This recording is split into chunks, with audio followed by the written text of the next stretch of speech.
अस्सलाम वालेकुम dear aspirants. उम्मीद करता हूँ कि आप सब खैरियत से होंगे। आज जनरल साइंस के हवाले से जो एमसीक्यूज़ हैं वो मैं आपके साथ डिस्कस करूँगा। इनमें जनरल साइंस में जो डिफरेंट पार्ट्स हैं उनमें से जो पहला पार्ट है वो है फ़िज़िकल साइंस। फ़िज़िकल साइंस का जो सब पार्ट है वो है यूनिवर्स, और यूनिवर्स के हवाले से मैं आपको इन्फॉर्मेशन प्रोवाइड करूँगा।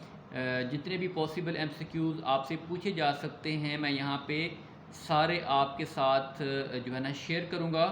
लेकिन उससे पहले जो है ना यहाँ पे मैं आपको एक इंटरेस्टिंग फैक्ट बताता चलूँ कि जो इंसान हैं वो डेली बेस पे 550 लीटर ऑक्सीजन कंज्यूम करते हैं।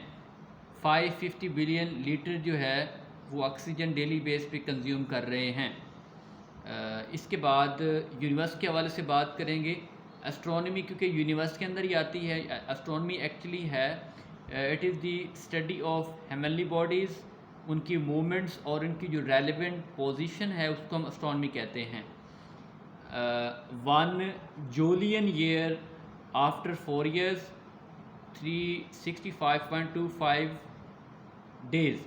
अब इसमें आपको ये बताता चलूँ कि साल के अंदर 365.25 दिन होते हैं। हर 4 साल के बाद एक दिन का इजाफा होता है और हर 4 साल के बाद 366 दिन बनते हैं, जिनको हम 1 जुलियन ईयर कहते हैं। ये हमारी ज़मीन है जिस पे हम रहते हैं, और ये सूरज है जो कि एनर्जी का सबसे बड़ा मंबा है। और सूरज से ज़मीन तक का जो टोटल डिस्टेंस है वो है 150 मिलियन किलोमीटर। इसको हम एस्ट्रोनॉमिकल AU में लिखा हुआ है, एस्ट्रोनॉमिकल यूनिट ऑफ लेंथ कहते हैं। Units for measuring huge distances, वो यूनिट जो हम बड़े बड़े डिस्टेंस को फाइंड करने के लिए इस्तेमाल करते हैं वो है लाइट ईयर या पार्सिक। मीन्स के जो डिस्टेंस का यूनिट है वो है पार्सिक या light year. The distance light can travel in a vacuum, उसको हम लाइट ईयर कहते हैं। ये लाइट ईयर की डेफिनेशन है कि लाइट ईयर एक्चुअली कहते किसे हैं।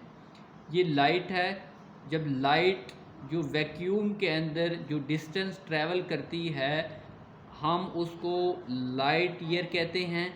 और लाइट ईयर की जो वैल्यू है वो है 9.46 10⁻12 किलोमीटर। इसके अलावा इसकी दूसरी वैल्यू भी हो सकती है, ये भी आपसे पूछी जा सकती है, तो आपने कंफ्यूज बिल्कुल नहीं होना। ये है 950 मिलियन किलोमीटर लाइट ईयर, आप इसको भी कह सकते हैं जो वैल्यू है लाइट ईयर की। तो father of modern astronomy, modern astronomy के जो फादर हैं वो कौन से हैं? इसमें दो हैं, एक गैलीलियो है, दूसरा निकोलस कोपरनिकस है। तो ज़्यादातर MCQs में आपसे ये पूछा जाता है, कोपरनिकस जो मॉडर्न एस्ट्रोनॉमी के फादर हैं उसको आप कोपरनिकस को कह सकते हैं। जो लीडिंग थ्योरी है about the beginning of the universe वो बिग बैंग है। बिग बैंग के हवाले से मज़ीद आप गूगल पे सर्च कर सकते हैं कि बिग बैंग थ्योरी होती क्या है। बिग बैंग जो है ना थ्योरी आपको बताती है कि जो यूनिवर्स है उसकी एज क्या है। तो बिग बैंग थ्योरी के मुताबिक जो यूनिवर्स की एज है वो है 13.7 बिलियन ईयर्स।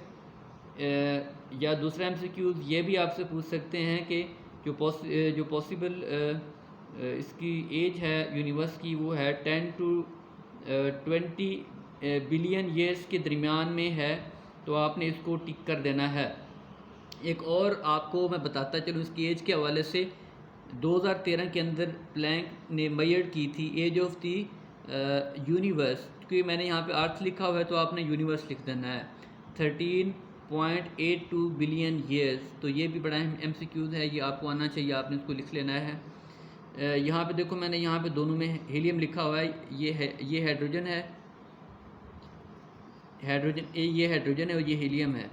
ये जितनी भी ये बड़ी बड़ी बॉडीज़ हैं जो कि यूनिवर्स के अंदर लाई कर रही हैं वो हाइड्रोजन और हीलियम से मिलके बनी होती हैं। तकरीबन हीलियम 74% जो चीज़ें बनी हुई हैं, जितनी भी हैं सेलेस्टिकल बॉडीज़, वो हीलियम से, हाइड्रोजन से तकरीबन 74% बनी हुई हैं और हीलियम से तकरीबन 24% बनी हुई हैं।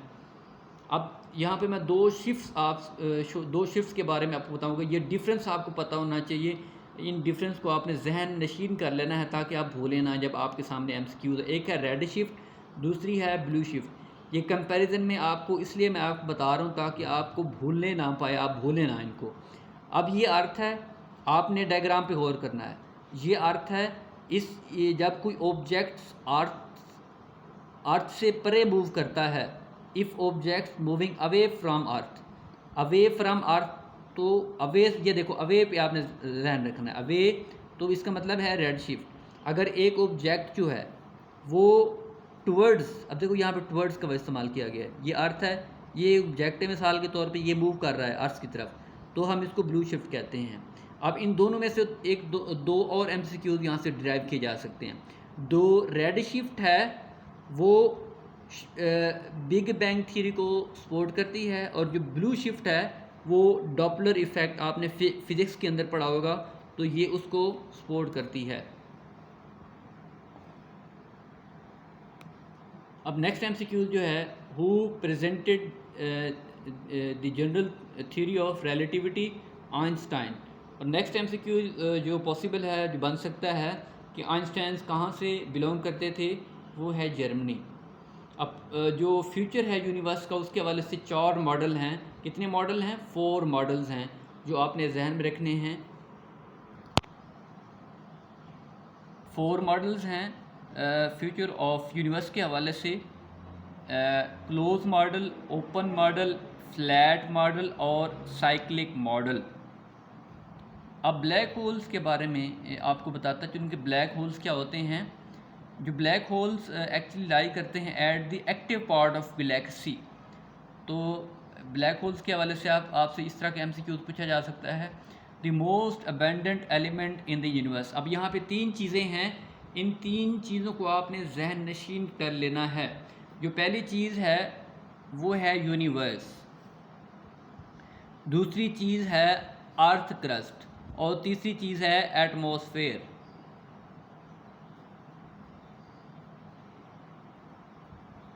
जो यूनिवर्स है, यूनिवर्स में जो मोस्ट अबेंडेंट एलिमेंट पाया जाता है वो हाइड्रोजन है, और दूसरा हीलियम भी हो सकता है दूसरे नंबर पे। और the most abundant element in the earth crust में जो सबसे ज़्यादा एलिमेंट पाया जाता है वो ऑक्सीजन है, और दूसरा आयरन है।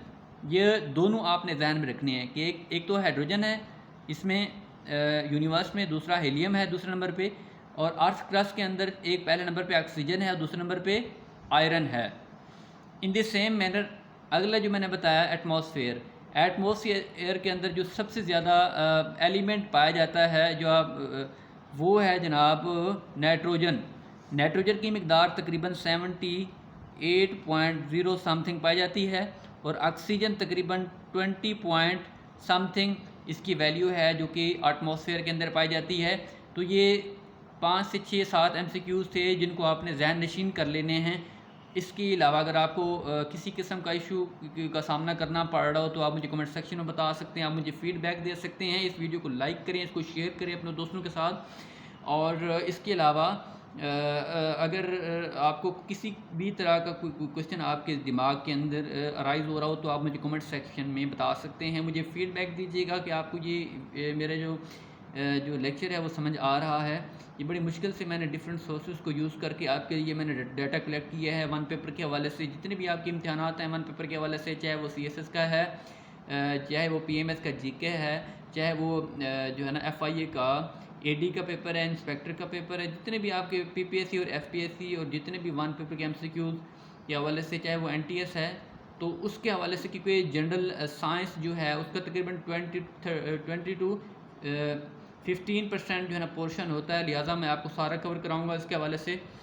अब नेक्स्ट जो MCQs है, मोस्ट मैग्निफिशेंट कॉन्स्टिलेशन वो है जो ओरियन है, ORION, ओरियन, ये आपने ध्यान में रखना है। Parsec is a unit of distance. अब twinkling of stars caused by refraction of light. जो आपने रात को देखा होगा सितारे टमटमा रहे होते हैं, ट्विंकल कर रहे होते हैं, वो किसकी वजह से होता है? लाइट की रिफ्रैक्शन की वजह से होते हैं। आपने जहन में याद अपने जहन में रख लें कि रिफ्लेक्शन नहीं है, ये रिफ्रैक्शन है। रिफ्रैक्शन ऑफ लाइट की वजह से जो सितारे हैं वो टमटमाते हैं रात को। वाटर की जो मैक्सिमम डेंसिटी है वो 4 डिग्री सेंटीग्रेड है, 4 डिग्री सेंटीग्रेड।